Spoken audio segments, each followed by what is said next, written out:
The Boeing 737 was 37,000 feet above the Nevada desert when the first F-22 Raptor appeared off the starboard wing. Cassandra Mitchell barely looked up from her crossword puzzle, even as the other passengers pressed their faces against the windows, phones out, recording what they assumed was just another military escort. She'd seen fighter jets before. What she hadn't expected was for the lead pilot to request her call sign over the aircraft's intercom system 20 minutes later. Before we jump back in, tell us where you're tuning in from, and if this story touches you, make sure you're subscribed because tomorrow, I've saved something extra special for you. Cassandra had specifically chosen seat 12F for 3 reasons. It was over the wing where turbulence felt less pronounced. It was far enough from the bathrooms to avoid foot traffic. And most importantly, it offered her a clear view of the sky without having to crane her neck around other passengers. At 52, she'd learned to appreciate the small comforts that made cross-country flights bearable. The morning had started like any other Tuesday. Her alarm went off at 4:30 a.m. in her modest apartment in Tucson, Arizona. She'd packed light, just a carry-on with enough clothes for 3 days in Virginia. The purpose of her trip was simple enough: a job interview with a defense contractor outside Richmond. After 18 months of unemployment following the closure of the aerospace firm where she'd worked as a systems analyst, Cassandra needed this opportunity. She'd dressed conservatively for travel: dark slacks, a navy blazer, and comfortable flats that wouldn't set off metal detectors. Her graying hair was pulled back in a neat bun, and she wore minimal makeup. To any casual observer boarding Flight 1847, she looked like countless other middle-aged business travelers making their way from Phoenix to Washington. D.C. What the other passengers couldn't see was the small titanium plate in her left shoulder, a souvenir from a training accident 15 years earlier. They couldn't see the faint scar along her hairline where shrapnel had grazed her during the mission over the Balkans.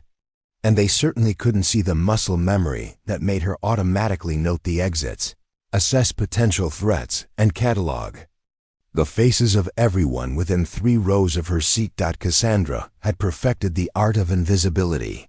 In airports, she was just another traveler struggling with oversized luggage and long security lines.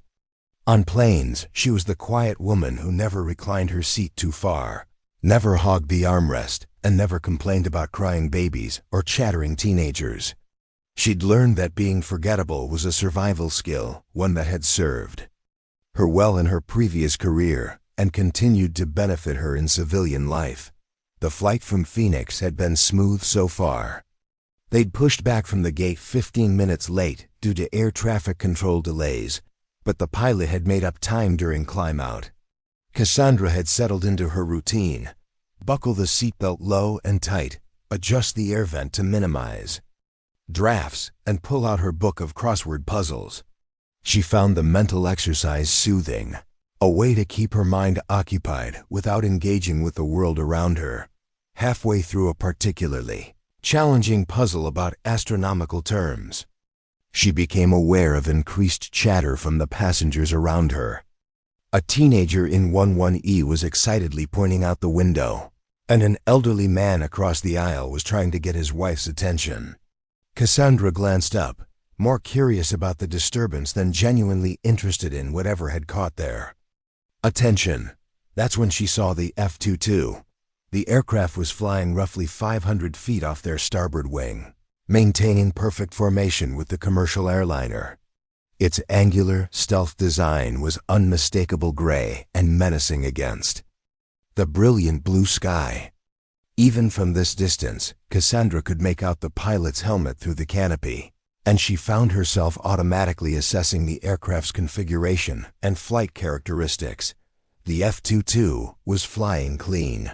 No external ordnance visible, which meant this was likely a training mission or a routine intercept.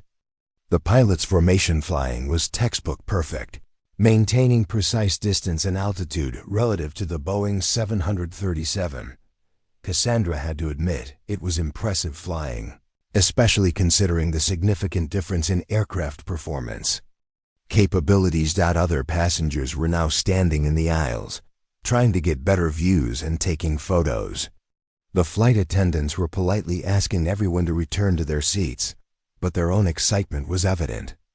It wasn't every day that a civilian flight received a military escort, and the crew seemed as curious as the passengers about the reason for the F-22's presence. Cassandra returned to her crossword puzzle, though she found herself periodically glancing out the window. A second F-22 had joined the formation on the port side, and both aircraft were maintaining station with the airliner. The precision of their flying was remarkable, and despite herself, she felt a flutter of the old excitement she used to experience when working closely with military aircraft. The puzzle she was working on had a clue that made her smile. Military aircraft designation, 7 letters. The answer was obvious: fighter. She filled in the letters with her blue pen, the same type of government-issue BIC pen she'd carried for 23 years of active duty. Flight attendant named Jennifer was making her way down the aisle, reassuring passengers that the military escort was routine and nothing to worry about.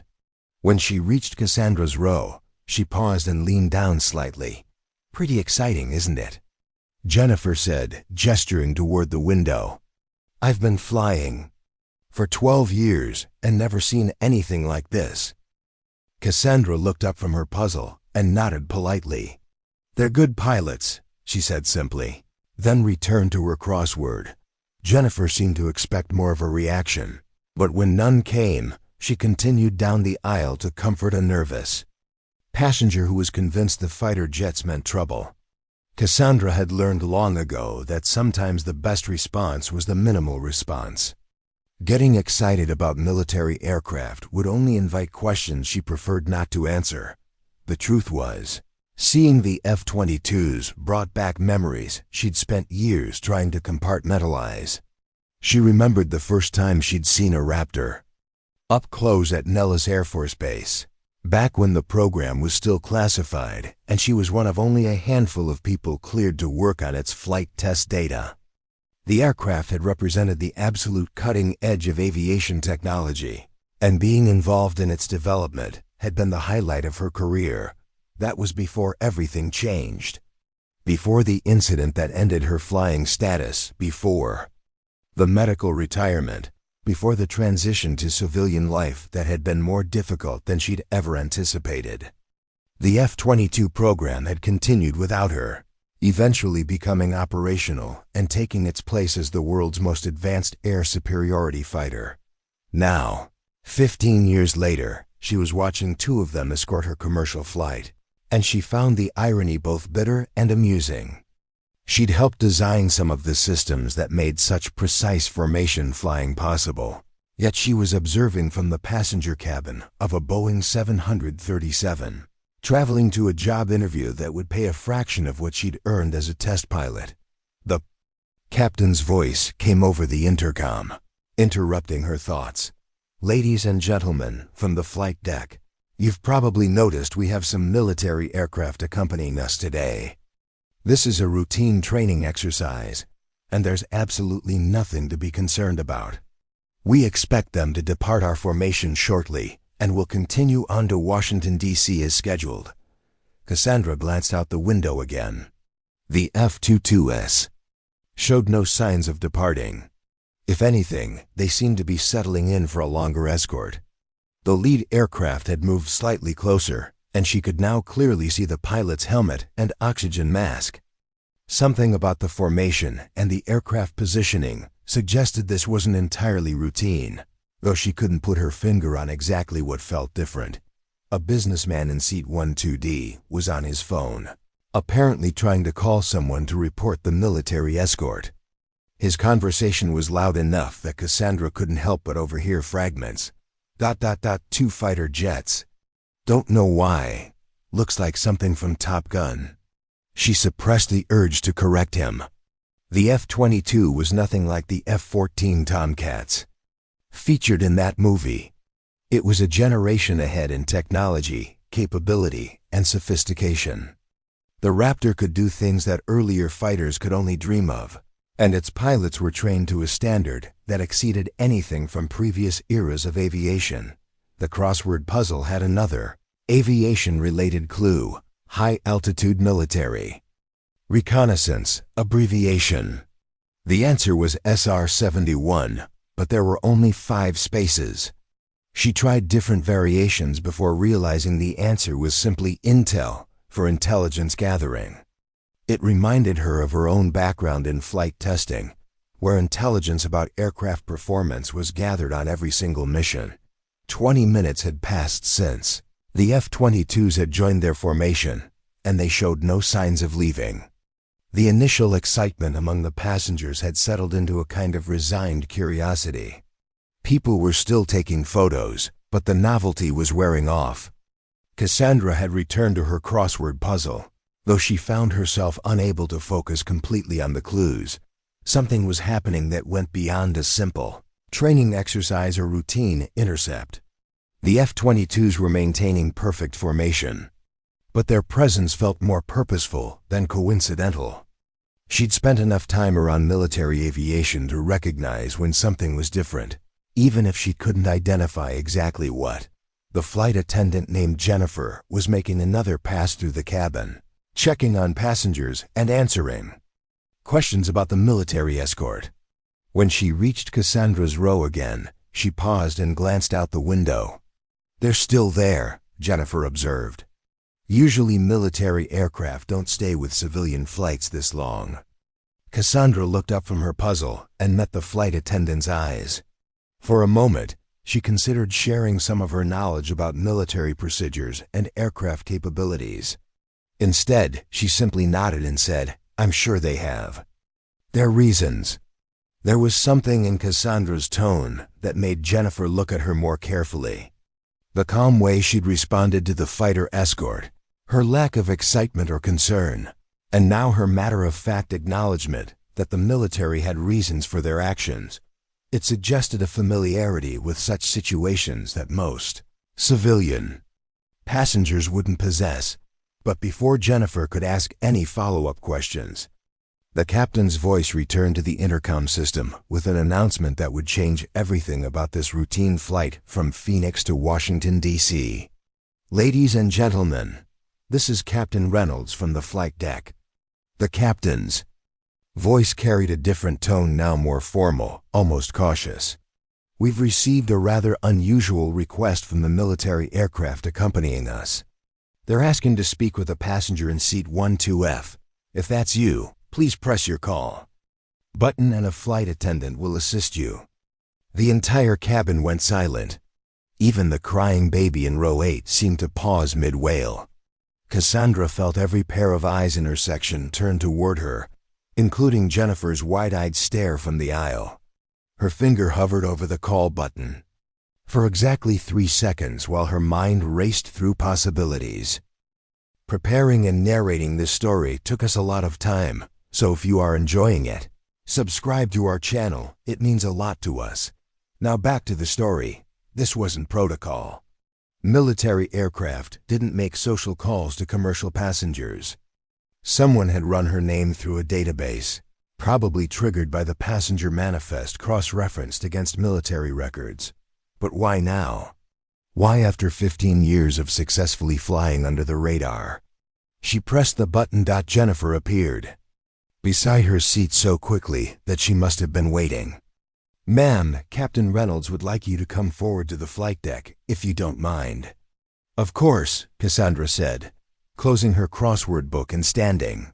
The businessman in 12D was openly gawking now, his phone forgotten in his hand. The teenager in 11E had stopped recording and was watching with the kind of intense curiosity that only adolescents could manage. The walk to the front of the aircraft felt longer than usual. Passengers craned their necks as she passed, whispers following in her wake. She caught fragments. What would they want? Lot look so ordinary. Maybe she's in trouble. The cockpit door was already open when she reached the galley. Captain Reynolds, a graying man in his late 50s, gestured for her to enter. His co-pilot, a younger woman with sharp eyes, was monitoring the radio communications while maintaining their heading. "Ma'am, I'm Captain Reynolds. This is First Officer Martinez. I have to tell you, in 32 years of flying, I've never had a request like this." He gestured toward the radio panel. "The flight leader out there wants to speak with you directly. Says he has authorization to patch through a secure channel." Cassandra looked out the cockpit windows. The F-22s were still in perfect formation, close enough now that she could read the tail numbers. The lead aircraft bore the distinctive markings of the 1st Fighter Wing from Langley Air Force Base. That detail sent a chill down her spine. Langley was home to the 27th Fighter Squadron, the unit she'd worked with during the F-22's initial operational testing. "Did they give you any indication what this is about?" she asked. "Negative. They ran your name through some kind of verification system and came back with instructions to facilitate direct communication. The request came with proper authorization codes, so we're cooperating." Reynolds paused, studying her face. "Ma'am, are you military?" "Was," Cassandra said simply. "A long time ago." First Officer Martinez looked up from her instruments. "The lead pilot's call sign is Viper. He's requesting immediate contact on frequency 243.0. That's a military emergency channel." Cassandra felt her stomach drop. She knew that call sign. Major David Chun had been a young captain when she'd last worked with him, fresh out of test pilot school and eager to push every envelope the F-22 had to offer. If he was flying lead on this intercept, it meant someone at Langley had specifically requested him for this mission. "I'll take the call," she said. Captain Reynolds handed her a headset and showed her which button to press for transmission. The secure channel crackled to life with the familiar static of military communications. "Phoenix Flight 1847. This is Viper 1. Requesting to speak with Passenger Mitchell. Seat 12F. Authentication Sierra 7 Charlie Niner 0. How to copy?" Cassandra recognized the voice immediately, though it had deepened with maturity and carried the confidence that came with years of flying the world's most advanced fighter. She pressed the transmit button. "Viper 1, this is Passenger Mitchell. I copy you 5x5. There was a pause on the channel, longer than normal radio protocol would dictate. When Chun's voice returned, it carried a note of something between surprise and respect. "Ma'am, I need to verify your identity for security purposes. Can you confirm your previous call sign and your last duty assignment?" The cockpit crew was listening intently, though they were trying to appear busy with their instruments. Cassandra realized that whatever she said next would fundamentally change how these people saw her, and probably how the entire passenger manifest would view her once word spread through the cabin. She'd spent 15 years being invisible. Just another middle-aged woman struggling to find her place in civilian life. The anonymity had been protective, allowing her to heal from wounds both physical and psychological without the weight of expectations or the burden of explaining her past. But standing in this cockpit, with 2 F-22 Raptors off their wingtips, and a voice from her former life asking for verification, she realized that invisibility had been an illusion. The military never really forgets its own, especially those who've earned certain distinctions. "Viper 1, my call sign was Ghost. Last assignment was Edwards Air Force Base, Air Force Flight Test Center. I was project officer for the F-22 Avionics Integration Program." The silence on the channel stretched for nearly 10 seconds. In the cockpit, both Captain Reynolds and First Officer Martinez had stopped pretending to focus on their duties and were staring at her with undisguised amazement. When Chun's voice returned, it carried a tone she remembered from their working relationship, professional respect mixed with genuine warmth. "Ghost, it's an honor to fly escort for you today. We have a situation that requires your immediate consultation. Are you able to accept a priority divert to Nellis Air Force Base?" Cassandra's mind raced. A priority divert to Nellis meant something Serious was happening, serious enough to redirect a commercial flight and involve a civilian consultant. Nellis was home to the Air Force's most advanced testing and evaluation programs, including ongoing F-22 development work. Viper, I'm a civilian now. I don't have any current clearances or authorizations. Ma'am, your clearances were reactivated 6 hours ago under emergency provisions. We have a code black situation involving F-22 avionics systems. You're the only person outside of active duty personnel with the specific knowledge we need. Code black. Cassandra felt the familiar rush of adrenaline that came with critical situations. In Air Force terminology, code black meant a potentially catastrophic system failure that could affect operational readiness or flight safety. If they were reactivating her clearances and diverting a commercial flight, the situation was worse than serious. Captain Reynolds leaned forward. Ma'am, what exactly is happening here? Before Cassandra could answer, First Officer Martinez interrupted. Captain, we're receiving a priority message from Air Traffic Control. We're being directed to divert to McCarran International Airport in Las Vegas. Military escort will continue.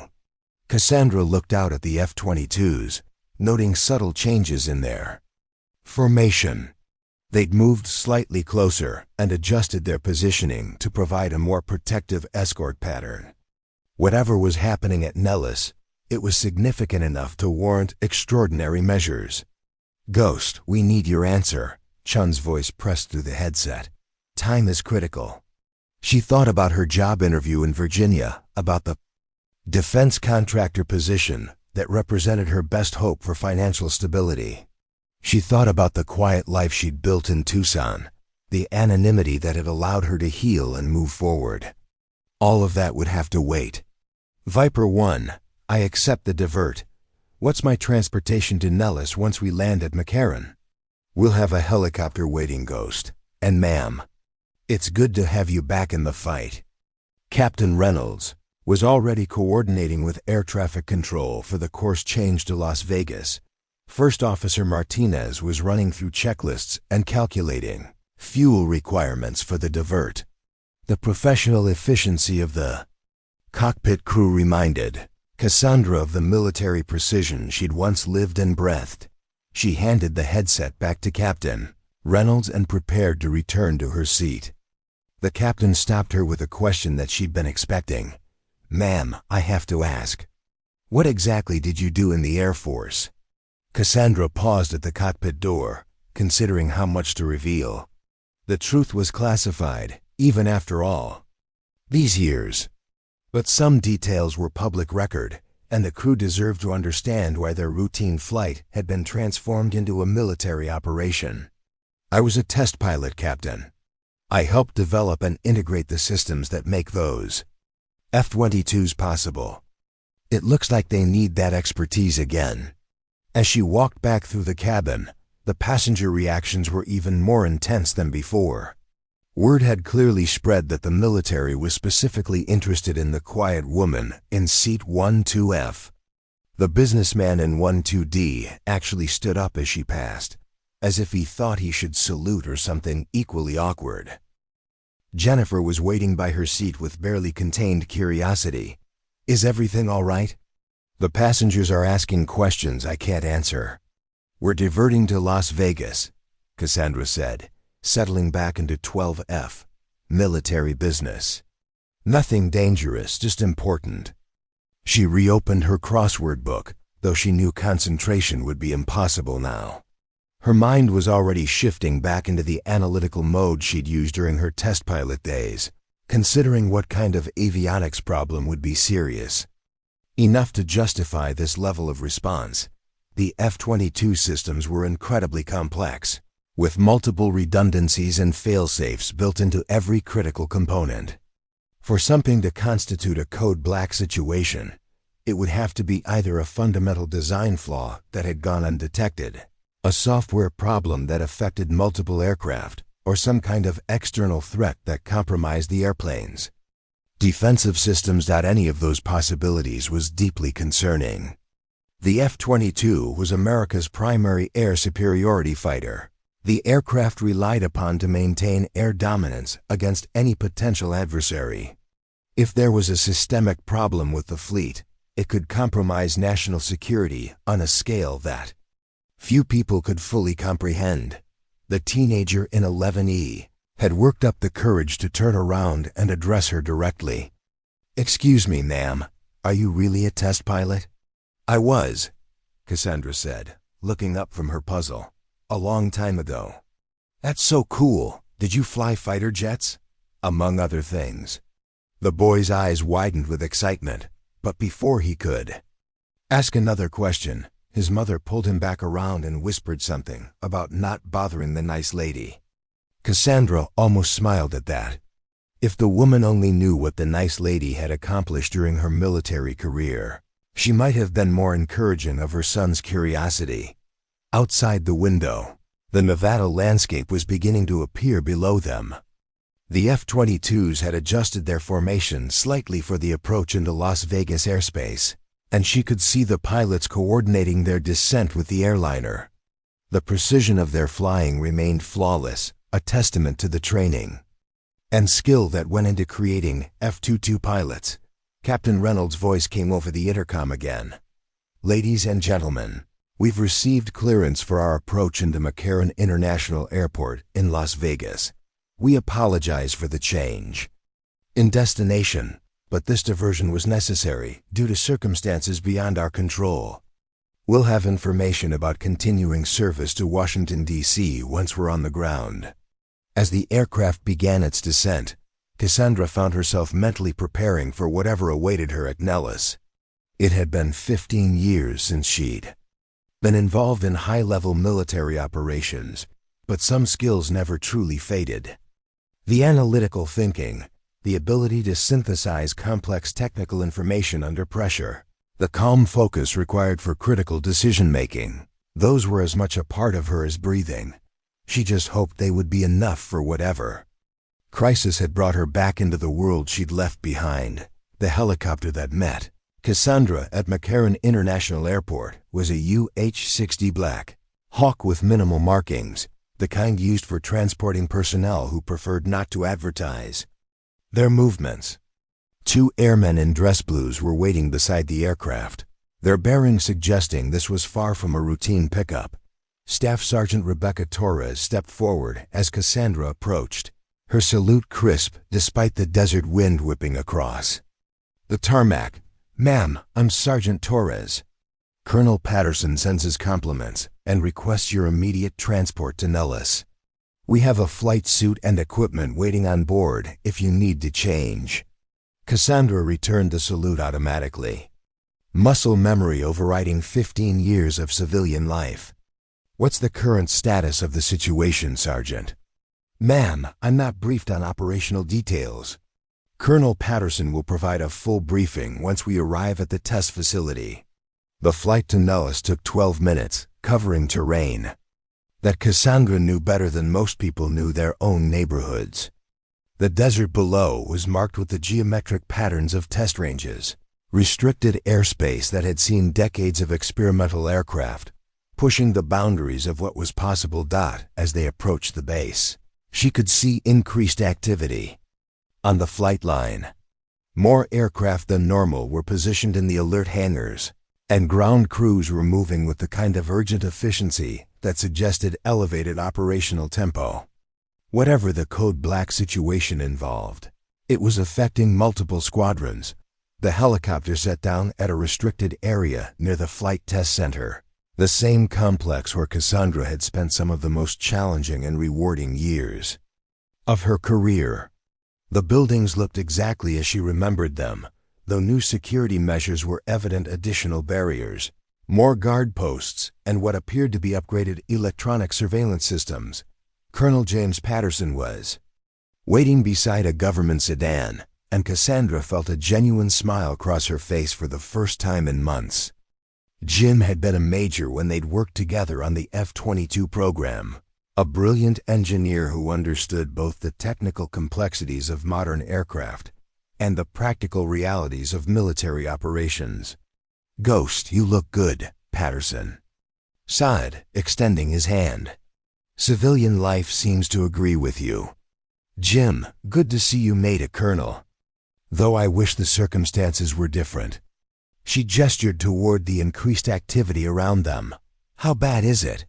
"Bad enough that we pulled you off a commercial flight. Let's get to the secure briefing room, and I'll show you what we're dealing with." The drive through the base revealed more signs of heightened alert status. Security checkpoints that had been routine were now thorough, and personnel movements seemed more restricted than normal. Cassandra noticed F-22s, positioned in configurations that suggested immediate launch capability rather than routine. Maintenance cycles. The secure briefing room was in the basement of Building 1840, a facility that hadn't existed during her previous assignment. The room itself was a marvel of modern security technology: electromagnetic shielding, white noise generators, and biometric access controls that would prevent any unauthorized recording or transmission of classified information. 3 people were waiting inside: a woman in an Air Force uniform with lieutenant colonel insignia, a civilian in a conservative suit who had the bearing of a senior intelligence analyst, and a young captain with the patch of the 27th Fighter Squadron Chuns unit. "Ghost, let me introduce the team," Patterson said as they took seats around a polished conference table. "Lieutenant Colonel Sarah Kim is our current F-22 Systems Integration Officer. Dr. Marcus Webb is from the Defense Intelligence Agency. And Captain Lisa Morgan is our lead test pilot for the current upgrade program." Cassandra shook hands with each team member, noting the mix of respect and curiosity in their expressions. Her reputation had apparently preceded her, which could be either helpful or problematic depending on expectations. "Before we begin," Dr. Webb said, "I need to verify your security clearance reactivation and have you sign some updated non-disclosure agreements. The information we're about to share is compartmentalized above top secret." The paperwork was familiar. Territory endless forms with dire warnings about the consequences of unauthorized disclosure. Cassandra signed were indicated. Her security clearance codes from 15 years ago apparently still valid in the government's labyrinthine database systems. "Now then," Patterson said, activating a large display screen at the front of the room. 3 days ago, we began receiving anomalous data from F-22s conducting routine training missions. The aircraft were experiencing intermittent failures in their integrated avionics systems, specifically the sensor fusion network that combines radar, infrared, and electronic warfare data. The screen showed a series of technical diagrams that Cassandra recognized immediately. The F-22's avionics architecture was something she'd helped design, a revolutionary approach to information processing that gave the aircraft unprecedented situational awareness. "The failures followed a pattern," Lieutenant Colonel Kim continued, taking over the briefing. "They occurred during specific flight profiles, always when the aircraft were operating above 35,000 feet and conducting active electronic surveillance. Initially, we thought it was a software glitch in the latest upgrade package." Captain Morgan leaned forward. "That's when things got interesting. We grounded the affected aircraft and ran complete diagnostics. The software was clean, hardware checked out normal, but we kept getting these phantom signals in the avionics logs." Cassandra studied the data displays, her mind automatically analyzing the technical information. "Show me the signal characteristics." Dr. Webb touched a control, and the screen filled with complex waveform patterns.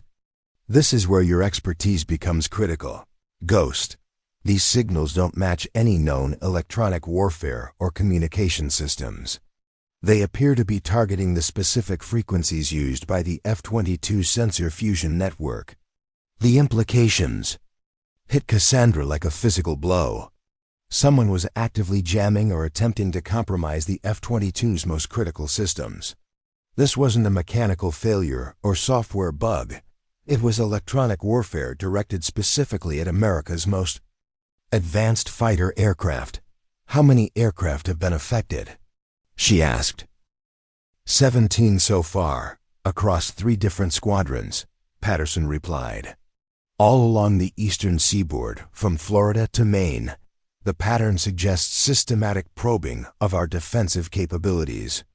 Cassandra stood and moved closer to the display screen, examining the technical data with the focused intensity that had made her reputation as a test pilot. The signal characteristics were sophisticated, showing intimate knowledge of the F-22's electronic architecture that should have been impossible for foreign intelligence services to obtain. This isn't random jamming, she said finally. Whoever is doing this understands our systems better than they should. They're not trying to bring down aircraft, they're mapping our capabilities and looking for vulnerabilities. Captain Morgan nodded grimly. That's our assessment too. But it gets worse. Yesterday, we intercepted communications suggesting that similar probing is being conducted against other advanced military systems. The F-35 program has reported anomalous readings, and there are unconfirmed reports of issues with some of our satellite networks. We need your insight on potential countermeasures, Lieutenant Colonel Kim said. You understand the F-22 system's architecture better than anyone outside of the original design team. Most of those people have retired or moved to other programs. Cassandra returned to her seat, her mind racing through possibilities.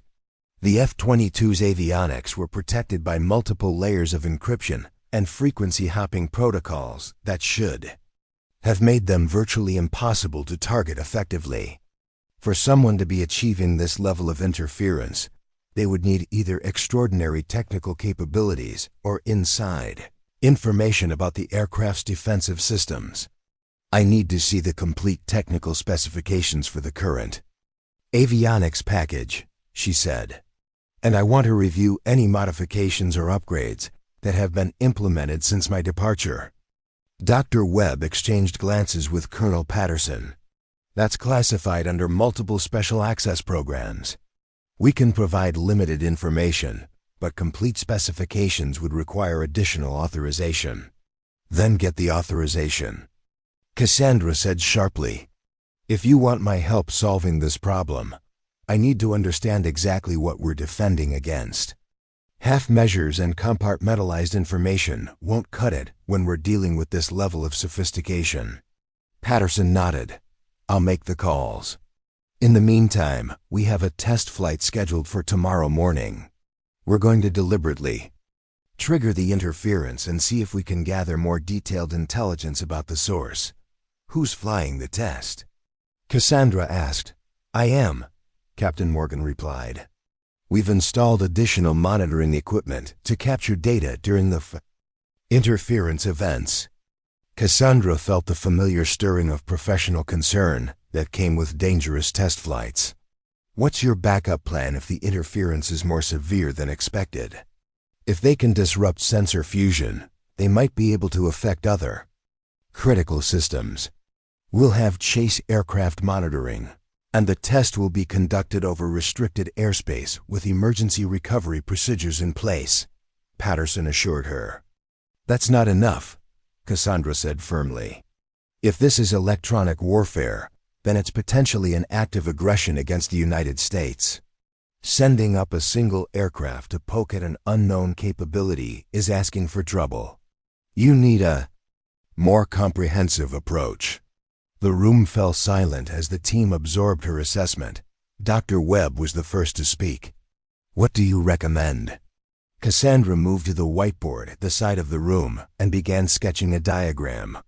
We need a layered approach. Multiple aircraft at different altitudes, comprehensive electronic monitoring from ground stations, and real-time analysis capabilities. Most importantly, we need to determine if this is a foreign adversary or if we're dealing with compromised systems. Compromised how?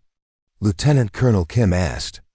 Someone with this level of knowledge about our systems either developed extraordinary intelligence capabilities very quickly, or they have access to information that should be restricted to American personnel.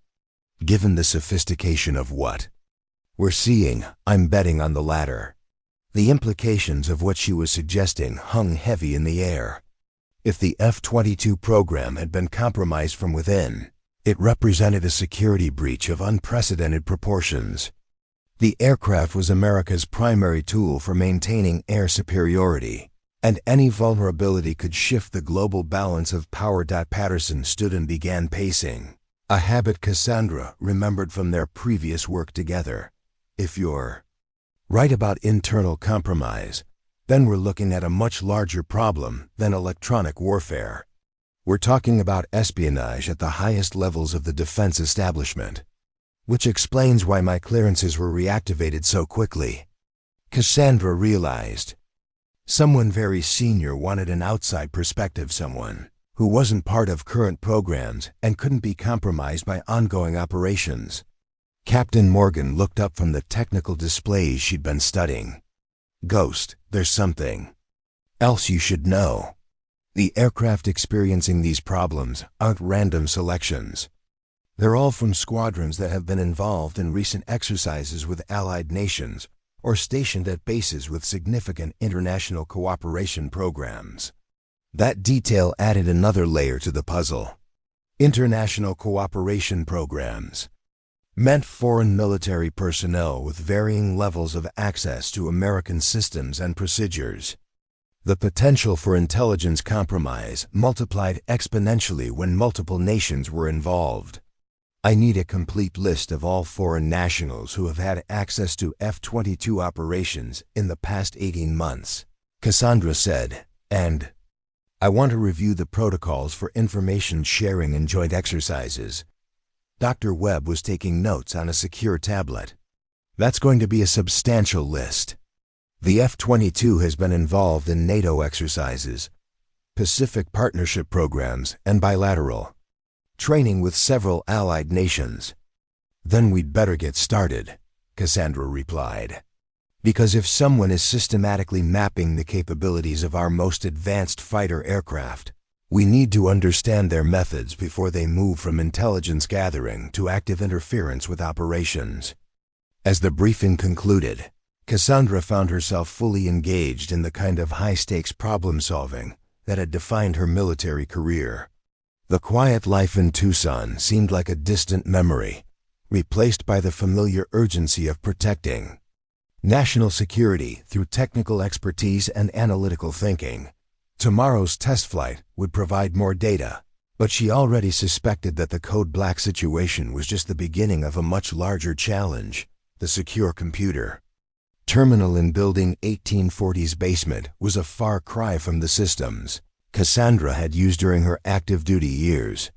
The processing power available now was extraordinary, capable of analyzing massive datasets in real time and correlating information across multiple classified databases, simultaneously. At 0500 hours, she was already 3 hours into her analysis of the foreign personnel access logs, cross-referencing names against intelligence databases and looking for patterns that might explain how someone had gained such detailed knowledge of F-22 systems. The coffee beside her had gone cold twice, replaced by increasingly stronger versions as the night wore on. Dr. Webb had provided her with a secure workspace and unlimited access to relevant files, though she suspected he was monitoring her activities through the computer's logging systems. That was standard protocol for reactivated personnel, and she had no objections to oversight given the sensitivity of the information she was reviewing. The foreign access list was indeed substantial. Over the past 18 months, personnel from 12 different nations had participated in various levels of F-22 operations. Most were pilots or technical specialists from allied air forces, cleared through extensive background investigations, and limited to specific aspects of aircraft capabilities. What troubled Cassandra was the sophistication required to execute the electronic interference they were seeing. This wasn't the work of a single individual gathering information during a joint exercise. The signal characteristics suggested access to highly classified technical specifications that should have been compartmentalized beyond the reach of foreign personnel. A soft knock on the security door interrupted her concentration. Captain Morgan entered, carrying a steaming cup of coffee and looking like she'd been awake as long as Cassandra had. "Any luck with the personnel records?" Morgan asked, settling into a chair across from the workstation. "Too much luck," Cassandra replied, gesturing at the displays. "I've identified 47 individuals with varying levels of access to F-22 systems, representing 11 different nations. Any one of them could have gathered pieces of information that, when combined, might provide the knowledge base we're seeing. But you don't think it's that simple?" "No, I don't. The interference patterns are too precise, too targeted. Whoever is doing this understands not just the general architecture of our avionics, but the specific implementation details that would take years of direct involvement to acquire." Morgan leaned forward, studying the data on the screens. "What if it's not foreign intelligence at all? What if we're looking at this from the wrong angle?" Cassandra had been considering the same possibility. Domestic compromise. Someone with legitimate access using their position to gather intelligence for hostile purposes. It would explain the level of detailed knowledge, Morgan agreed. And it would be much harder to detect through normal counterintelligence measures. The implications were sobering.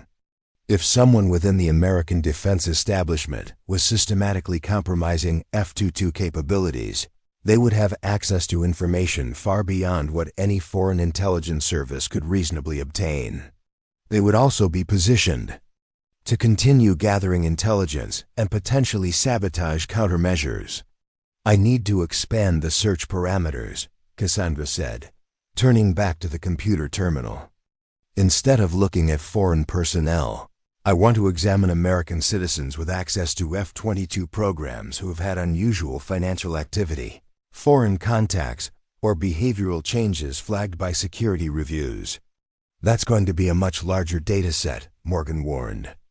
"And it's going to raise flags with security personnel if you start pulling extensive files on American defense contractors and military personnel. Then we'll deal with those flags when they come up. Right now we need to understand what we're facing before tomorrow's test flight puts you at risk unnecessarily." Morgan appreciated the concern but pressed the issue. "Ghost, I've been thinking about the test flight profile. If we're really dealing with sophisticated electronic warfare capabilities, going up there might be exactly what they want us to do. We could be providing them with an opportunity to test offensive capabilities against our aircraft." Cassandra paused her database search and turned to face the younger pilot directly. "What's your assessment of the risk level?" "Higher than Colonel Patterson is acknowledging. The interference pattern suggests someone is probing for vulnerabilities systematically. If they've moved from passive intelligence gathering to active testing, then tomorrow's flight could trigger a more aggressive response." It was a valid concern. Electronic warfare could escalate quickly from jamming to more destructive interference with critical flight systems. If hostile actors were confident enough in their capabilities to risk active engagement with an American fighter aircraft, situation was already beyond intelligence gathering. "What alternative do you propose?" Cassandra asked. "Ground-based testing first. We can simulate the flight conditions that trigger the interference and see if we can replicate the effects in a controlled environment. If we can understand the mechanism without putting aircraft at risk, we'll be in a better position to develop countermeasures." Cassandra nodded approvingly. "Smart thinking. How quickly can we set up a proper simulation?" "The equipment is already available in the avionics test lab. We could have a comprehensive ground test running within 6 hours if Colonel Patterson approves the approach. Let's make that recommendation. But first, I want to finish this database analysis. Something's bothering me about the timing of these interference events." Morgan left to coordinate with the test lab personnel while Cassandra returned to her analysis. The expanded search parameters were yielding interesting results. Several American personnel with F-22 access had been flagged for unusual activities in the past year, Though most appeared to be routine security concerns rather than indicators of espionage. One name caught her attention: Dr. Richard Blackwood, a senior systems engineer with Lockheed Martin who had worked on F-22 avionics upgrades for nearly 2 decades. His security file showed recent financial irregularities, large cash deposits that didn't correlate with his known income sources, and travel to countries that raised counterintelligence concerns. More troubling was his access level. Blackwood had been involved in every major F-22 system upgrade since the aircraft became operational. He understood the architecture better than almost anyone, and his current position gave him access to real-time operational data from active squadrons. Cassandra pulled up Blackwood's complete file, noting that he'd taken vacation time that coincided with several of the interference events. The correlation wasn't definitive, but it was suspicious enough to warrant further investigation. Her secure phone buzzed with an incoming call from Colonel Patterson. "Ghost, we've got a development. Cheyenne Mountain just reported anomalous signals targeting their satellite communication systems. The interference patterns match what we're seeing with the F-22 program." "How recently?" 30 minutes ago. "And Ghost, the timing correlates with your database access. Someone knows we're investigating, and they're expanding their target set." The escalation was exactly what Cassandra had feared.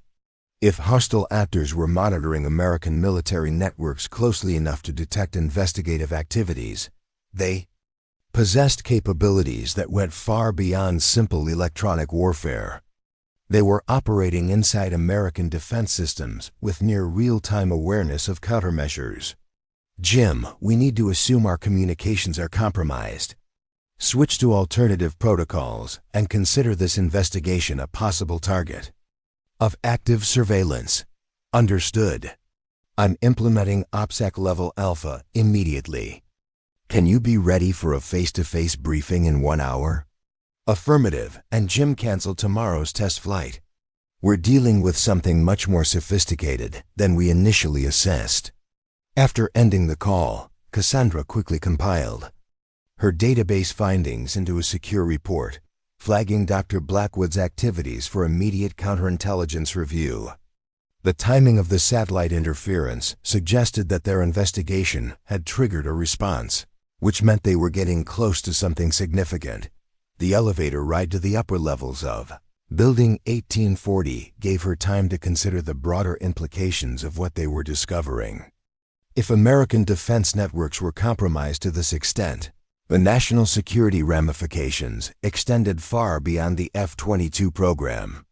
Critical military communications, intelligence systems, and operational planning could all be at risk. Colonel Patterson was waiting in his office with Lieutenant Colonel Kim and Dr. Webb, their expressions reflecting the gravity of the developing situation.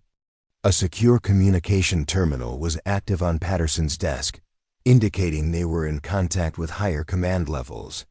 "The Joint Chiefs have been briefed," Patterson said without preamble. "This is now classified as a potential national security emergency. We have authorization to implement whatever measures are necessary to identify and neutralize the threat." Dr. Webb opened a classified folder. "We've also received intelligence indicating that similar interference patterns have been detected by allied nations operating American-supplied equipment. The scope of this operation is international, which supports the theory of internal compromise," Cassandra said, taking a seat at the conference table. "Someone with access to our most sensitive systems is providing intelligence to hostile actors who are using it to map Western military capabilities on a global scale." Lieutenant Colonel Kim activated a secure display showing a world map with highlighted incidents. "The pattern is clear when you look at it globally. Every major NATO member has reported anomalous electronic activity targeting their most advanced military systems. The coordination required suggests a sophisticated intelligence operation." Cassandra studied the global pattern, noting the timing and geographic distribution of incidents. "This isn't random probing. Someone is systematically mapping the electronic signatures and defensive capabilities of Western military forces. The question is whether this is preparation for future conflict, or if we're already in the early stages of electronic warfare. There's another possibility, Dr. Webb said quietly. Industrial espionage on a massive scale.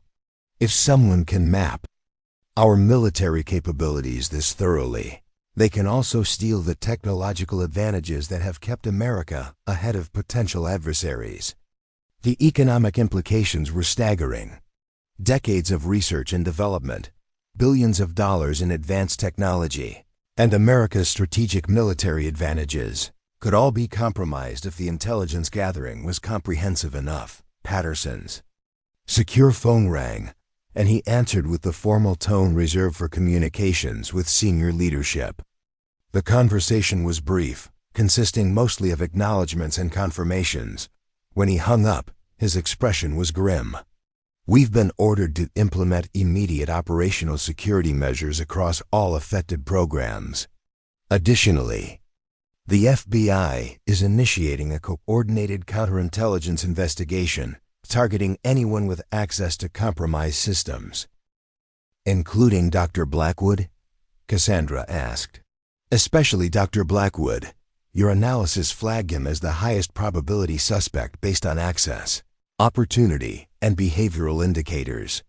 Federal agents are moving to place him under surveillance. Within the hour, Cassandra felt a mixture of satisfaction and concern. If Blackwood was involved in the intelligence compromise, identifying him quickly could limit further damage. But if he was being used as a scapegoat, or if the real threat came from elsewhere, they might be exposing their investigation while the actual perpetrators remained free to continue their activities. We need to be prepared for the possibility that Blackwood is either innocent or just one part of a larger network, she cautioned. The sophistication we're seeing suggests coordinated activity involving multiple individuals with different types of access. Agreed, Patterson replied. That's why the investigation is being expanded to include a comprehensive review of all personnel with relevant access levels.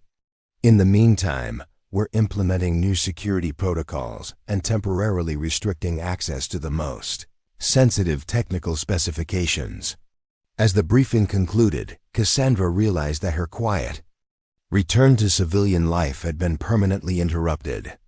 The skills and knowledge that had made her valuable to the F-22 program 15 years ago were now critical to protecting national security in ways she had never anticipated. The investigation was just beginning, but the stakes were already clear. America's most advanced military capabilities were under systematic attack, and failure to identify and neutralize the threat could shift the global balance of power in ways that would take decades to recover from. The FBI surveillance team lost Dr. Richard Blackwood at 13:47 hours Pacific Time, somewhere between the Lockheed Martin facility in Palmdale and his residence in Lancaster, California. The news reached Nellis Air Force Base 47 minutes later, delivered by a terse phone call that sent ripples of alarm through the investigation team. Cassandra was in the avionics test lab when Colonel Patterson found her, his expression carrying the kind of controlled tension that experienced military officers developed when operations went sideways. She was working with Captain Morgan and a team of technicians to replicate the interference patterns using ground-based simulation equipment, a process that was yielding disturbing results.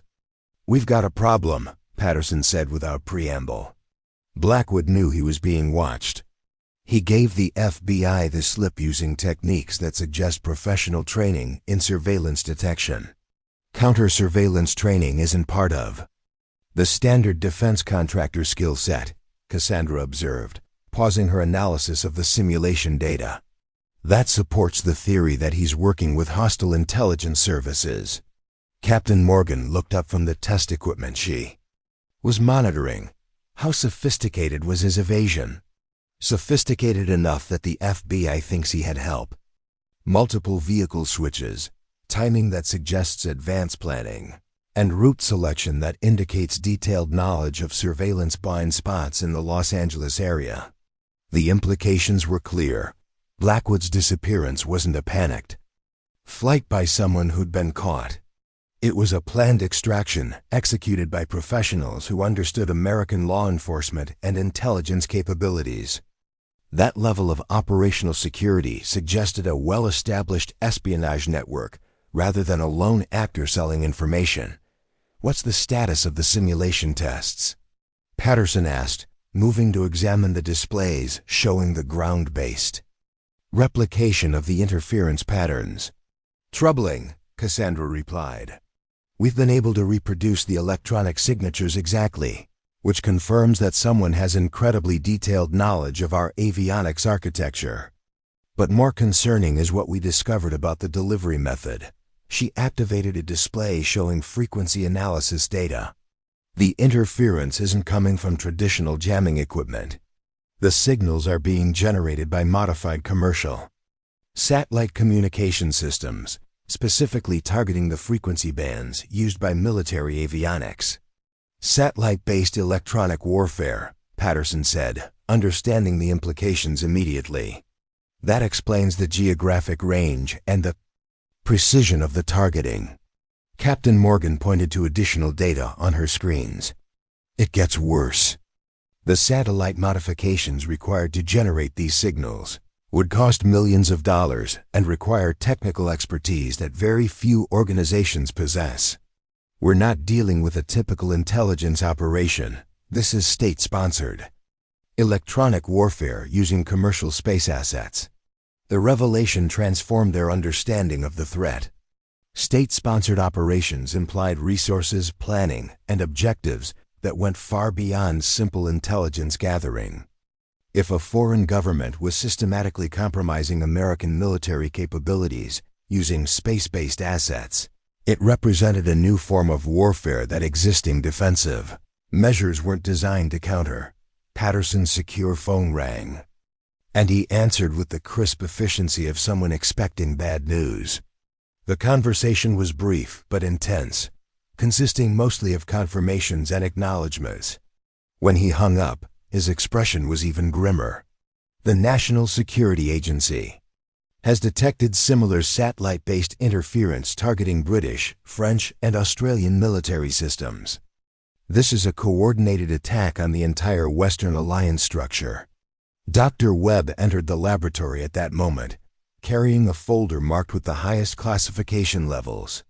His usual composed demeanor showed cracks of stress that suggested he'd been dealing with crisis management at the highest levels of government.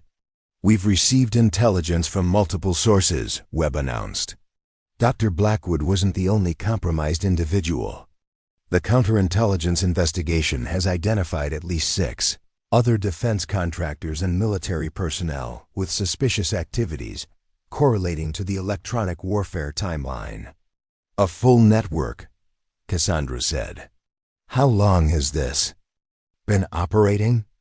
"Based on the evidence we're uncovering, possibly 3 to 5 years. The sophistication and coordination suggest a long-term intelligence operation designed to map and compromise Western military capabilities systematically." Captain Morgan saved her simulation data and turned to face the group. "If they've been gathering intelligence for that long, they know far more about our systems than just the F-22 avionics. They could have detailed knowledge of virtually every advanced military program in the Alliance." The scope of the potential compromise was staggering. F-35 fighter jets, advanced missile defense systems, satellite networks, cyber warfare capabilities, all of it could be vulnerable if the intelligence operation had been as comprehensive as the evidence suggested. "There's something else," Dr. Webb continued, opening his classified folder. "The CIA has identified the likely sponsor of this operation. Signal intelligence and financial tracking point to a coordinated effort involving multiple hostile nations. But the primary orchestrator appears to be China's Ministry of State Security." The identification of China as the primary threat actor provided context for the scale and sophistication of the operation. China possessed the technological capabilities, financial resources, and strategic motivation to conduct electronic warfare on this scale. More concerning was their proven ability to coordinate with other nations hostile to Western interests. "What's our response timeline?" Patterson asked. "Immediate," Webb replied. "The President has been briefed, and we're implementing emergency defensive measures across all affected systems.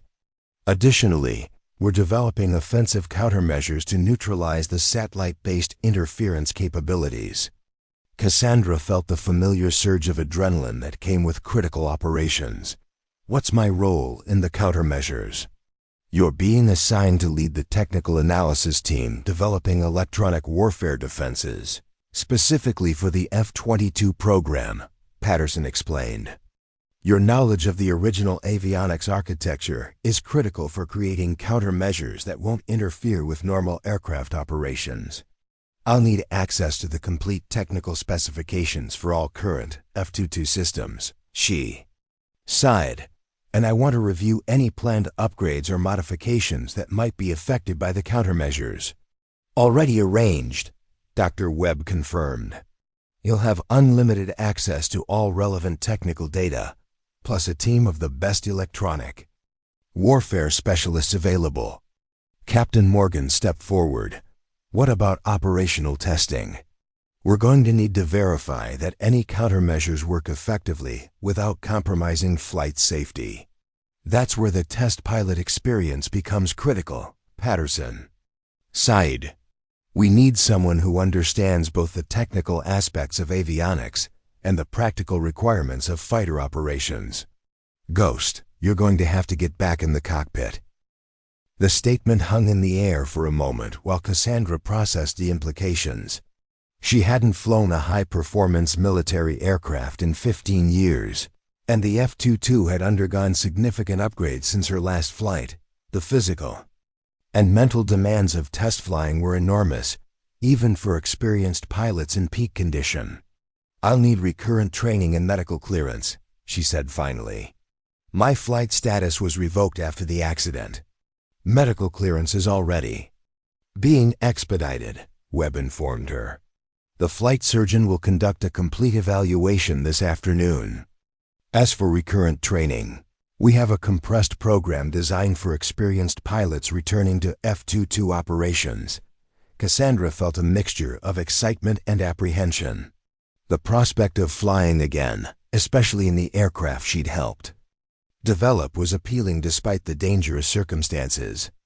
But she also understood that her role would involve testing unproven countermeasures against sophisticated electronic warfare capabilities, exactly the kind of high-risk test flying that had ended her career the first time.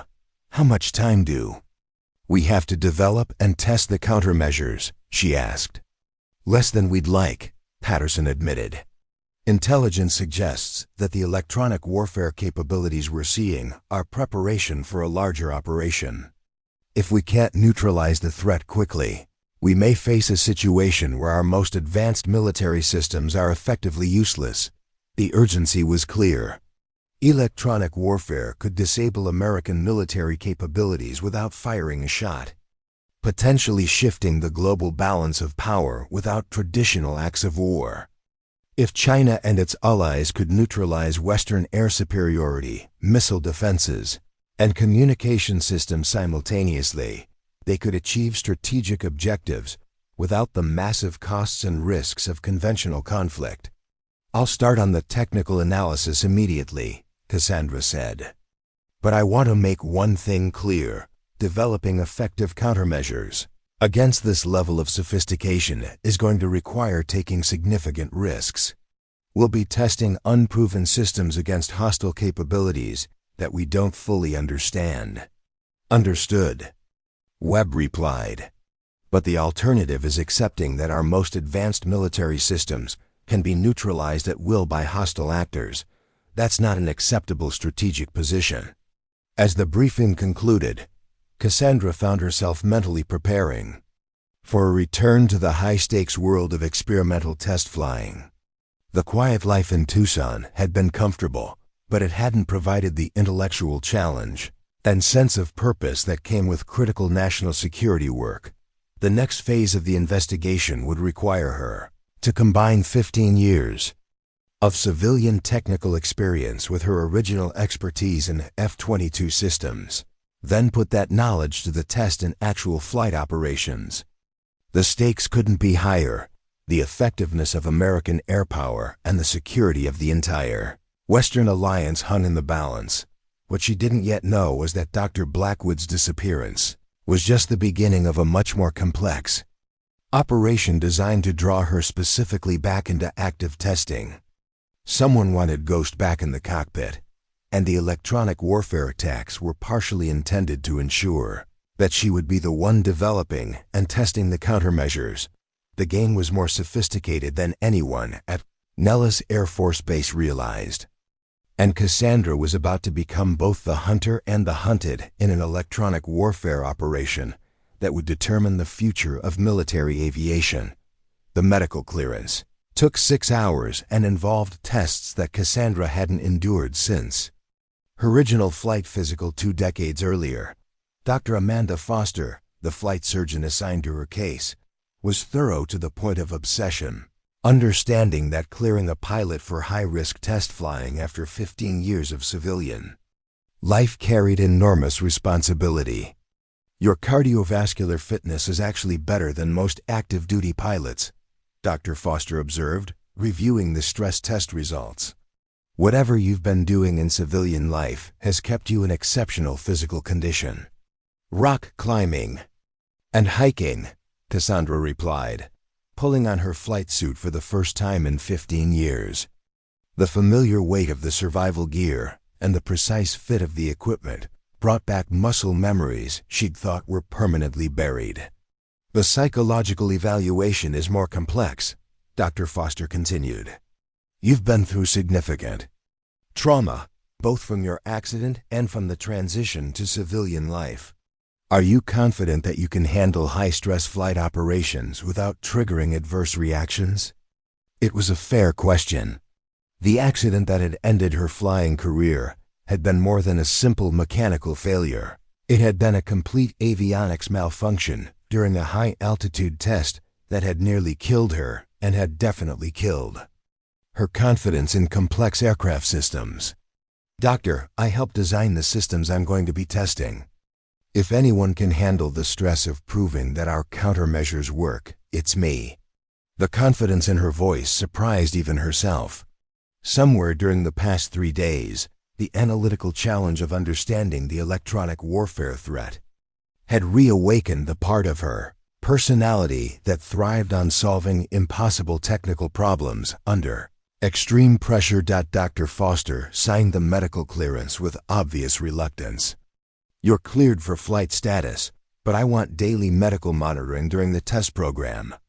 Any signs of physiological stress or psychological difficulty, and we ground you immediately."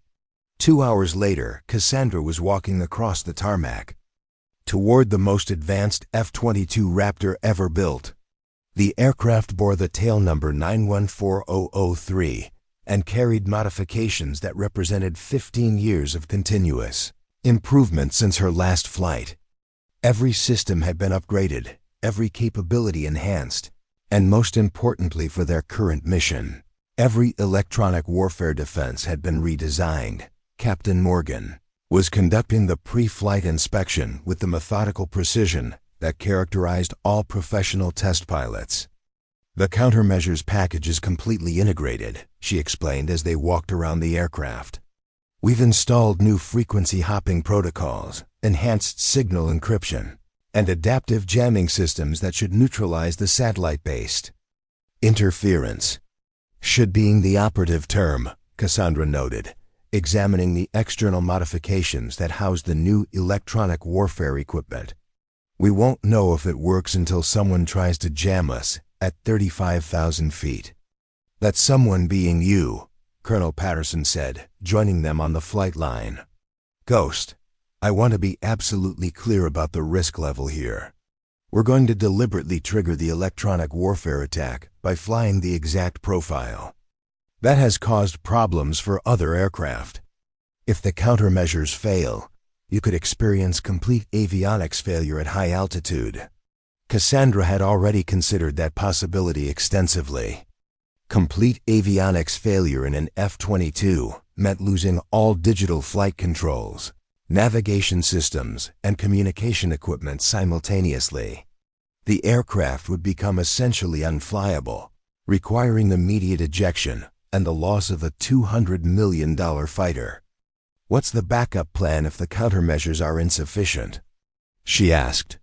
"Two chase aircraft will monitor your flight from different altitudes," Patterson explained. "If we detect any signs of electronic interference, they'll provide navigation and communication relay. Additionally, we have emergency recovery procedures in place and a full search and rescue capability on standby." Dr. Webb approached the group carrying a secure tablet with the latest intelligence updates. "We've received confirmation that the hostile satellite network is currently active and targeting our test range. This is as close to combat conditions as we can simulate without actual warfare." The final briefing took place in the aircraft shelter, with Cassandra strapped into the ejection seat while technicians completed the system initialization procedures. The F-22's cockpit was both familiar and alien. The basic layout remained the same, but every display, every control system, and every information interface had been upgraded with technology that didn't exist during her original flying days. "Primary mission objectives," Patterson read from the test plan. "Climb to 35,000 feet, activate all sensor systems, and maintain straight and level flight until electronic interference begins. Once interference is detected, execute countermeasures and evaluate their effectiveness." "Secondary objectives?" Cassandra asked, running through her own pre-flight checklist. "Gather as much intelligence as possible about the interference methods, test the adaptive capabilities of our countermeasures, and return safely with data that will allow us to protect the entire F-22 fleet." The engine start sequence was flawless, the twin Pratt & Whitney turbofans spooling up with the characteristic whine that every fighter pilot recognized. Ground control cleared her for immediate departure, and within minutes she was airborne over the Nevada desert, climbing rapidly toward the altitude where previous aircraft had experienced electronic warfare attacks. At 25,000 feet, all systems were functioning normally. The new countermeasures package was monitoring electronic emissions continuously, cataloging every signal and preparing to implement defensive protocols automatically when hostile interference was detected. At 30,000 feet, the first anomalous readings appeared on her electronic warfare display. Weak signals were probing the F-22 sensor systems, testing response times and analyzing defensive capabilities. The countermeasures were detecting the probes but not yet responding, allowing the hostile systems to reveal their full capabilities. "Ghost, we're reading multiple electronic emissions targeting your aircraft," came the voice of Captain Chun from the lead chase aircraft. "Signal strength is increasing rapidly." At 35,000 feet, the attack began in earnest. Cassandra watched her displays as sophisticated jamming signals attempted to overwhelm the F-22 sensor fusion network, exactly as had happened to previous aircraft. But this time, the countermeasures were ready, the adaptive electronic warfare system activated automatically, implementing frequency changes faster than human reflexes could manage. Instead of being overwhelmed by the jamming signals, the F-22's avionics began analyzing the attack patterns and developing real-time countermeasures tailored to each specific interference technique. "Countermeasures are active and effective," Cassandra reported over the secure communication channel. "All primary systems remain functional. I'm showing full sensor capability and normal flight controls." But even as she spoke, the electronic attack intensified. New signals appeared on different frequencies, probing for weaknesses in the countermeasures. The hostile system was learning from the F-22's defensive responses and adapting its attack methods in real time.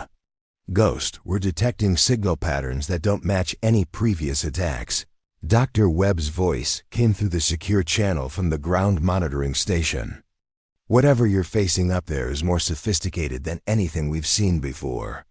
The revelation that the electronic warfare system was adapting to their countermeasures in real time suggested artificial intelligence capabilities that exceeded American estimates of foreign technological advancement. The implications were staggering. If hostile nations possessed AI-driven electronic warfare systems, they could potentially overcome any fixed defensive measures. "I'm going to test the limits of their system," Cassandra announced, beginning a series of flight maneuvers designed to stress both her aircraft's electronics and the hostile jamming capabilities. "If they're using AI to adapt their attacks, I want to see how quickly they can respond to changing flight profiles." The next 10 minutes were the most intense electronic warfare engagement ever conducted by an American military aircraft. Cassandra flew a complex pattern of climbs, dives, and high G-turns while the F-22's countermeasures battled against increasingly sophisticated jamming attempts. Her displays flickered occasionally as hostile signals temporarily overcame defensive protocols, but the adaptive systems consistently recovered and implemented new countermeasures. "This is incredible," Captain Morgan's voice came from the second chase aircraft. "The countermeasures are learning from each attack and becoming more effective. It's like watching artificial intelligence battle artificial intelligence." That observation triggered a realization that changed Cassandra's understanding of what they were facing. The electronic warfare attacks weren't just sophisticated. They were being conducted by AI systems that were designed to probe and defeat American defensive capabilities through machine learning algorithms. "All aircraft, this is Ghost," she transmitted. "I believe we're facing an AI-driven electronic warfare system that's designed to continuously evolve its attack methods. Our countermeasures are working, but only because they're also AI-driven and can adapt faster than the hostile system can learn." The implications of AI versus AI electronic warfare were profound. Traditional military doctrine assumed that electronic warfare involved human operators using sophisticated, but ultimately predictable jamming techniques. If both sides were now using artificial intelligence to conduct electronic warfare, the speed and complexity of future conflicts would exceed human comprehension. 35 minutes into the test flight, something unexpected happened. The electronic attack suddenly ceased, leaving Cassandra's aircraft operating in completely clear electromagnetic conditions. The hostile jamming signal simply disappeared, as if someone had thrown a switch. "Ground control, this is Ghost. Electronic interference has stopped completely. All hostile signals have ceased transmission." "Copy that, Ghost. We're showing the same thing from ground monitoring stations. The satellite-based jamming network appears to have shut down entirely." Colonel Patterson's voice came through the secure channel with obvious concern. "Ghost, we're receiving intelligence that suggests the electronic warfare test was successful beyond our expectations. The hostile AI system has apparently concluded that our countermeasures are too effective to overcome with current capabilities." The revelation that their test flight had essentially won an AI-driven electronic warfare engagement was both satisfying and troubling. If the hostile system had withdrawn because it couldn't defeat American countermeasures, that was a significant victory. But it also meant that adversaries now had detailed intelligence about American electronic warfare capabilities and would undoubtedly begin developing new attack methods. "Request permission to return to base," Cassandra transmitted. "Mission objectives have been completed successfully. The landing at Nullis was flawless, but the real celebration would have to wait for the complete analysis of the data gathered during the flight." As she taxied to the flight line, Cassandra reflected on the remarkable turn her life had taken in just 4 days. She had started as an anonymous passenger on a routine commercial flight, trying to rebuild her career after years of civilian life. Now she was back in the cockpit of the world's most advanced fighter aircraft, having just conducted the most sophisticated electronic warfare test in aviation history. The debriefing took 3 hours and involved personnel from every agency involved in the investigation. The data gathered during the flight would require weeks of analysis, but preliminary results suggested that American countermeasures were effective against current, AI-driven, electronic warfare capabilities. Dr. Blackwood was captured 6 hours later at a safe house in Mexico, along with 3 other members of the espionage network. The intelligence gathered from their arrests would lead to the dismantling of one of the most sophisticated foreign intelligence operations ever directed against American military capabilities. As the sun set over the Nevada desert, Cassandra found herself standing on the flight line beside the F-22 that had carried her through the most challenging test flight of her career. Colonel Patterson joined her, carrying 2 cups of coffee and looking like someone who had just helped prevent a national security catastrophe. "So what's next, Ghost?" he asked. "Back to civilian life, or are you interested in staying involved with the program?" Cassandra considered the question while watching aircraft operations continue around them. The quiet life in Tucson had its appeal, but the past few days had reminded her of the satisfaction that came from solving critical problems and serving something larger than herself. "I think Ghost might be ready to come out of retirement," she said finally. "There's still a lot of work to do on electronic warfare countermeasures, and it looks like the threat is only going to get more sophisticated." "Welcome back to active duty," Patterson said with a smile. "The F-22 program needs experienced test pilots who understand both the technical challenges and the strategic importance of maintaining air superiority." As they walked back toward the operations building, Cassandra realized that her unexpected journey from passenger 12F to active test pilot had come full circle. She was no longer trying to escape her past or find a new identity in civilian life. She was exactly where she belonged, doing the work that only she could do, protecting the technological advantages that kept America and its allies safe. The electronic warfare threat would continue to evolve, requiring constant vigilance and continuous innovation in defensive systems. But for the first time in 15 years, Cassandra Mitchell, call sign Ghost, was ready for whatever challenges lay ahead. Up next, you've got 2 more standout stories right on your screen. If this one hits the mark, you won't want to pass these up. Just click and check them out. And don't forget to subscribe and turn on the notification bell so you don't miss any upload from us.